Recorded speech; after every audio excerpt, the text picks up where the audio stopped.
Hey guys, we're back at extremehydrogenlabs.com.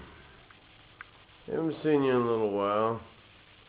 We've been doing some testing. Haven't had time to really video. Plus, I'm not really good at this. I'm still learning the video thing. But I bought a nice Pyramid brand regulated power supply. It goes up to 52 amps. I just ordered a pulse width modulator. I tried to build one, but I just don't have time. You can buy them online. I think I paid $49. This should be here any day. And it's good up to 30 amps. And then we've gotten, a little more elaborate in our shop here. And as I've said earlier in our videos, I've moved not too long ago. So, bottom line is, I went from a 5,000 square foot barn to this little 2-car garage, and I'm in the process of building a new barn. So, things will get more elaborate as time goes on. Which we still have our extreme cell here, as I've showed earlier. Not even close to done. But I've been doing a lot of experimenting with our cell here, which is our 8-plate. And there is no neutral plates. It's all positive, negative, so on and so forth. 604 stainless. At least I believe that's what it is. You can drill it. You burn drill bits right up. It's got to be cut with a cut-off wheel. I'm going to go to plasma cutting in the future on it. Now what we're going to do, we're going to turn our unit on. We're drawing at 12 volts, about 17 amps. I'm going to turn it back off, because I'd like you to see the cell production. And we're using very, very little sodium hydroxide. So we can get a good shot of this. Again, excuse the video. There you go. That's just enormous. And this is with no pulse width modulator.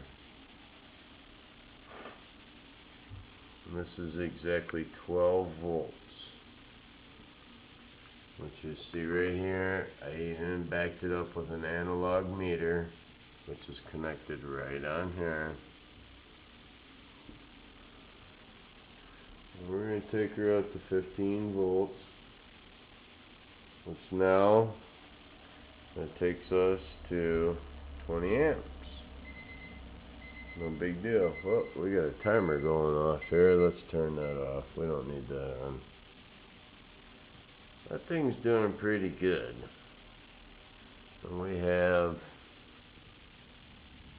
82-degree water temperature.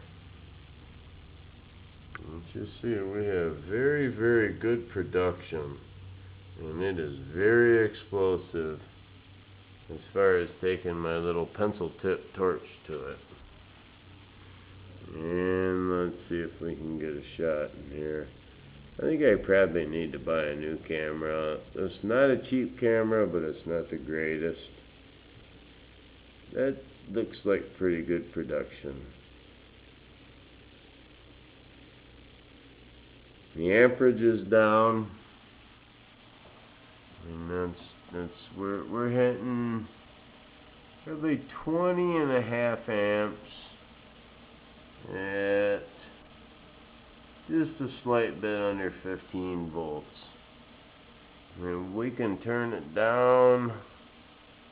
Let's simulate a vehicle. Let's go down to about 11.5 volts. Let's say that cell was on there, drawing that type of amperage. It's still doing good. That tank is just filling up. And boy, are we just adding up. Now, and I've been using my water. My water is out of a dehumidifier I have in my basement. And to the best of my knowledge, that's pretty close to distilled water. I've had better luck with distilled water, because you know, we're still getting this little rusty stuff. I'd have to imagine that is from the water and not the sodium hydroxide. I would think anyways. I'm not that smart. And then also about platinum cable. Platinum cable seems to work rather well. We get a little extra.